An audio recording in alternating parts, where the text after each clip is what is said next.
Scott everyone, Bales, and welcome back to another match reaction. Manchester United and Everton have drawn 1-1, and VAR again coming to the rescue a little bit for Manchester United, but at the end of the day, I think it wasn't a goal. So anyway, make sure you subscribe to my channel, like the video, and links for all my social media will be in the description below. So let's get stuck into the match reaction here.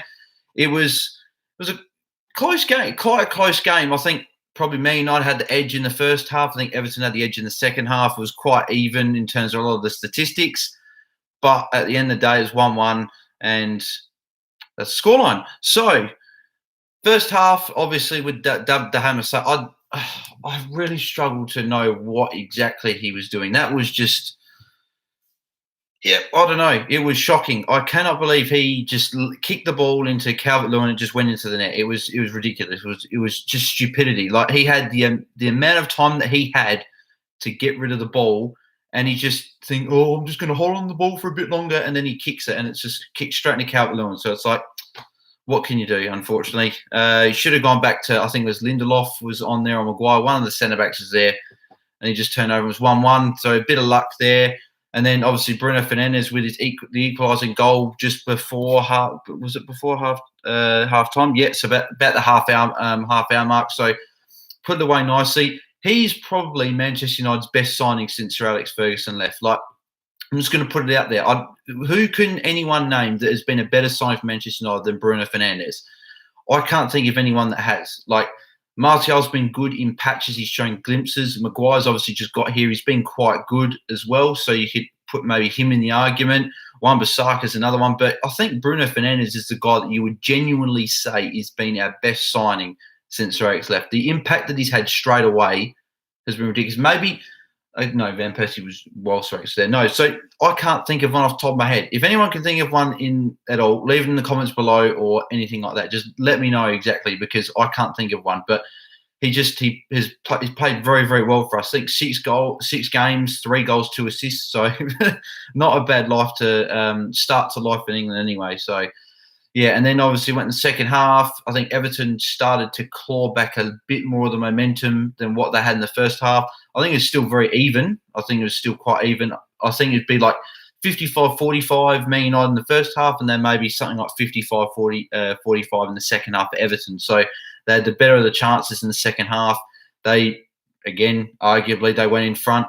But at the end of the day, who was it? Richarlison was blocking not blocking the side of David De Gea essentially, but he moved his legs out the way as the ball went into the net, which it means he's an active player in play, and he's right in the middle of where it was all happening. So I'm happy for not being biased, cover by Manchester United jersey, but I don't think it was a goal. I know that there's a lot of debate that people are saying, oh, like they should have just let it stand. He wasn't blocking his vision, But from what I've seen, he's blocking the, like, yeah, he's blocking the ball. It's not a goal. I don't know what people can argue for. If Man United, it happened to Man United and Everton player was our player was there, people would be up in arms if it didn't get called. So I think it's a fair call, and that's about it at the end of the day.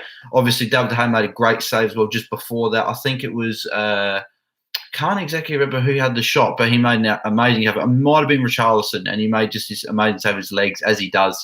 His legs are the best part of his body, really. So, and most goalkeepers, it's their hands. So, but David De Gea certainly made up for the mistake in the first half. I think he made some really, really good saves throughout the game. Everton had some really good chances, and that was about how that went.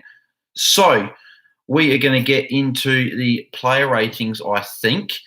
And starting off with David De Gea. Now, this one was like, after he made the blunder at the start, I was like, no, you're only going to be getting like a 6-5 from me at most, depending on what you can do. But he made some really important saves for us throughout the game. Obviously, that one towards the end, he just made another couple of decent saves. Not amazing, but decent saves that had to be made. But that last one obviously saved pretty much a goal. So I'll give him a 6, and I'll still give him a 6 because I think that mistake at the start still outweighs the save he made at the end. That mistake wasn't very good, so I'll give him a 6. It was disappointing from him in that effort, but a bit of like a little asterisk next to him. Like he did certainly make up for it in some capacity, but obviously it did. In a way, you could say it cost us 2 points, and could that come back to bite Manchester United in the backside? Possibly, with obviously all these teams jumping in, which I'll talk about once the play ratings are done, and I'll talk about how exactly this may fall for Manchester United leading into the back. I think 9 games are remaining, or 10 games are. I think it's 10 games remaining for all the teams. So, Dove to have 6 from me. Wan-Bissaka, I guess I can give him a 7. A lot of the defenders did quite well. I know Everton had some good chances, but at the end of the day, they didn't concede a goal besides the Dub De Gea mistake. And I think Wan-Bissaka did his job down that side. He competes well all the time. He's one of the best. He's obviously one of the best tacklers in the world, and not just in probably. I think he's the best defensive right back in the world, and definitely in the Premier League. I know Alexander-Arnold, you can maybe have the argument maybe he's a better right back because he gets forward and has those crosses and takes set pieces and da-da-da-da. But if you could literally put Wan-Bissaka and Alexander-Arnold in the one right back, you'd have the best defensive player in the world, I think. If you put Alexander-Arnold's attacking ability and Wan-Bissaka's defensive ability, I think you'd have one of the best fullbacks in the game. So I'd give him a 7. I think. As I said, just he did his job, I guess, in a way. He just did his job. Sort of kept it pretty quiet. I think Everton did quite mix it up quite well in terms of going down the left side and the right side quite different. They went down the right side and then go left side, and probably confused for United. Whereas a few opponents have just stayed down the one side, and it's been pretty easy for United to be able to block them out. So, like for example, like the Watford game, they went a lot down the left hand side and didn't really have much drama on, and we could just literally just take it out the left hand side. So, yep, Wan-Bissaka 7. Lindelof, probably a little bit the same as him, but he made a couple of mistakes. I'll still give him a 7 as well. I think he made a couple of his fouls on the edge of the box were like blatant, like the one that very close. It wasn't a foot or two close. Otherwise, it could have been a penalty. The one he gave away to Calvert-Lewin when he cut inside against him. But Lindelof, I don't know if I want him or buy in the starting 11. It's just very, very, very contentious with that decision. Like Bailly played really well in the game he started. I believe it was against Chelsea that he started. Yeah, it was against Chelsea, and he played really, really well. Lindelof is just he's good, but he goes in and out of games. He's goes in and out of games. But he did okay today without commanded that defence quite well. Just did a lot of his aerial ability was quite prominent for Manchester United today, especially with those corners. Everton had an obscene amount of corners. How many corners do they have? They had 13 corners to 8. A lot of corners, 21 corners in the game today, which was insane. And considering that none of those went in for actual goals was even more insane. Just very good defensive effort by both teams with the set piece and that. But Maguire's that presence. I don't know if I give him a 7. I'll probably say give him I'll probably give him a 7.5. I don't usually I try and steer clear of giving the half ratings, but I think Maguire's probably deserving of that extra half rating of that 7.5. You could say give him an 8 and just make it just that. I'll give him an 8. Why not? Give him an 8. Why not? Just don't do the half rating. I'll give him an 8. He's probably the better defensive player today, and just had as I said, commanding presence, and being the captain, that's always what you want. Luke Shaw, a little bit the same as Wan-Bissaka. Probably was a bit more prominent today, which I was good for Luke. Got forward a couple of times quite well, and created a couple of sort of chances with his 1-2 work with Bruno especially, and then Anthony Martial and that when he got out on the left side. But yeah, I just think there was a couple of times he did get beat by. There was one time I think he got beat by Calvert-Lewin and whatever. So just. Yeah, just not very many mistakes, but solid. Just a solid effort by Luke Shaw today. So I give him a 7 as well, same as Luke Shaw. Not Luke Shaw, is Luke Shaw. Same rating as Wan-Bissaka as a 7. Nemanja Matic played one of the better games I think I've seen him play, actually. He was very, very good today. He was able to be very, very good defensively with the ball, be able to cut a lot of opportunities out. I remember once or twice he was able to slide and just pick the ball up and get an attack rolling. And he didn't do too many of the side passes. There was a lot of times he actually tried to get forward past his plate and pass it forward, which was very positive to see, considering that usually I'm the one that always has a go at him, saying, "Oh, you pass it too much, you're old, you can't do much." And it's like he actually did quite well today. So I'll probably give him an 8. I reckon he did quite well. Can't remember really any mistakes he made. I think the one mistake he was close to making was when he just sort of almost lost the ball, but he still won the ball and passed it. So he still did quite. He still won the ball. Sorry, and yeah, I give him an 8. So good on you, Nemanja Matic, for getting an 8 from me. Scott McTominay. He was very. I didn't really see too much of Scotty. Scotty McSauce.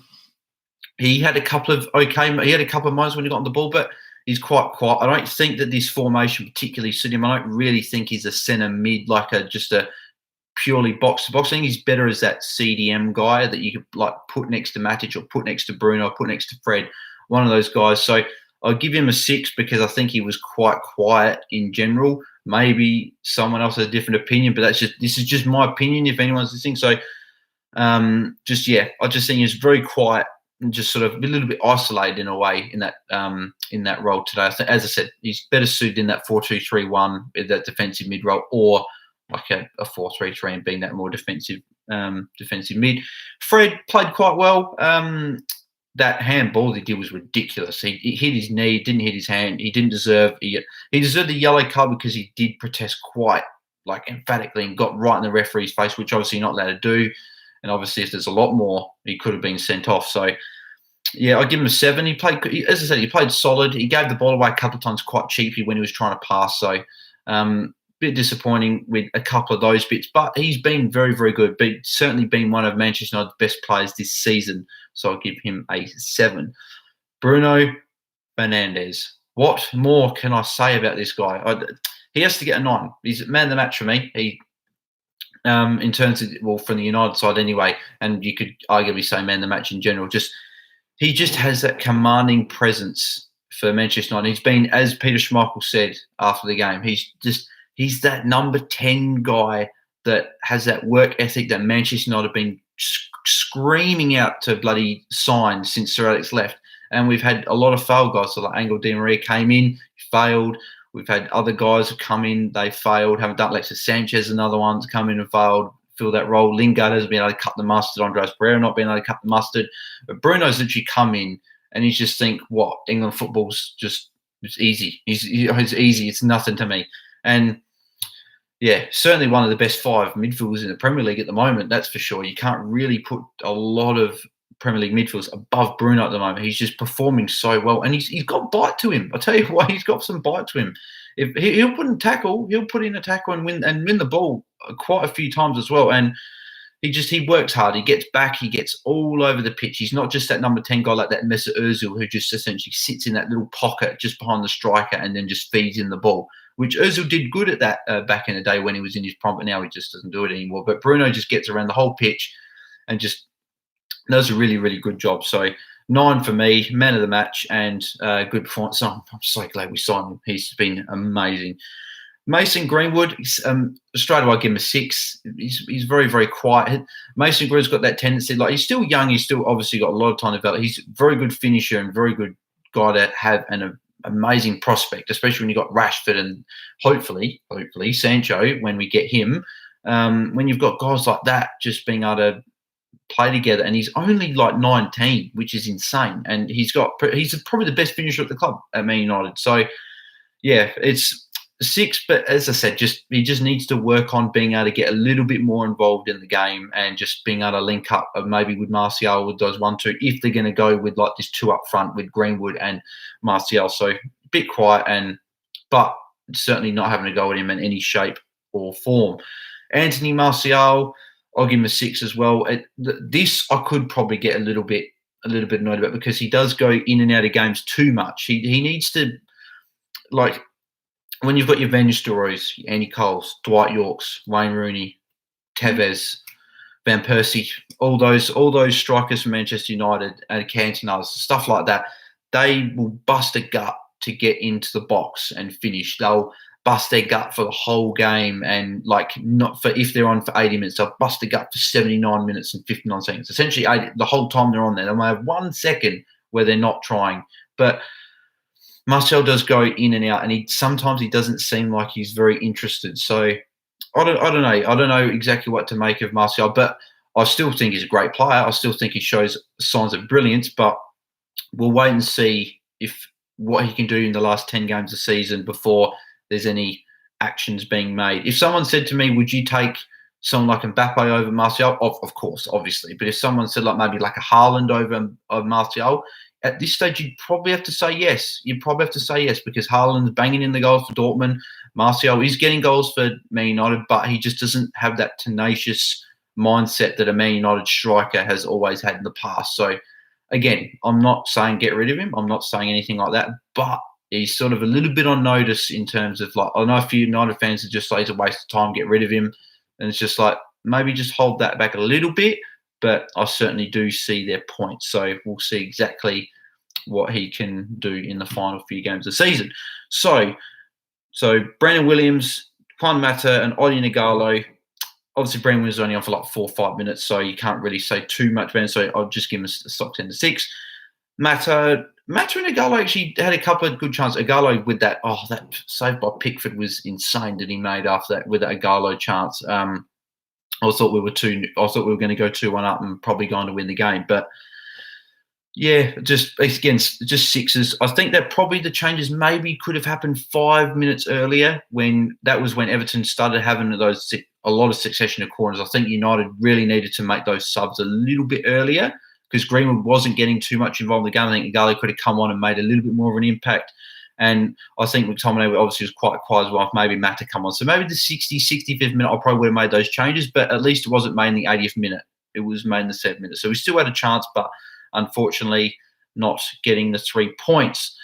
So in terms of the table, in terms of where that leaves us currently, we're only 3 points behind Chelsea, but now we're level with Wolves because they did beat Tottenham. If you guys didn't know, they beat Tottenham 3-2 when they came down from they were 1-0 behind, then they went 2-1 behind, then they ended up winning the game. So good on Wolves. Wolves are a good, really, really good team, and they do deserve to be up in that conversation for those top 4. They've been very consistent, rarely beaten. Actually, out of the top 10 teams, they have lost the least, equal Man City, and except for Liverpool, who obviously lost their unbeaten streak, was snapped over Watford, which came out of nowhere. So good on Watford for doing that. But Wolves are just a consistent team. Chelsea are just literally clinging on to that last spot. I think Man United will pass them. I think that Wolves will pass them, and I could literally see Tottenham and maybe Sheffield United passing them as well. So it'll be interesting to see how this plays out. Leicester losing as well is massive because that all of a sudden we're only 8 points behind them, so that brings them into that mix. So they could be up to 3 positions in the top 4 still up for grabs. Obviously, subject to Man City's appeal, but I don't think that they'll get it overturned. I think they're still not going to be playing Champions League football next year. I think Tottenham they're not out of it, obviously, but they've got big injuries. They've got a hard schedule coming up. The same with Arsenal. They've got a hard schedule coming up as well. Sheffield United is sort of thereabouts, but they've got a very hard end to the season. Their last 4 or 5 games are quite difficult. So I think it's really between the 3 spots between Leicester, Chelsea, Man United, Wolves, and I'll just say Tottenham are there, but they're just clinging on, if anything. I don't think Sheffield United will make it. But they've got a game in hand, so Sheffield United could actually jump to 5th if they do win their game. So you could say them, but yeah. So we'll see what happens. It's going to be a tight run. No team besides Liverpool this season have been consistent anyway, so it's going to be interesting to see who can sneak into those last 3 spots. So that is the end of the match reaction today. Thank you for joining. If you watch a live stream or if you're watching this after, thank you very much for the support. Leave a like on the video. Make sure you subscribe to my channel and turn notifications on so you don't miss when I go live on YouTube and when I upload another video.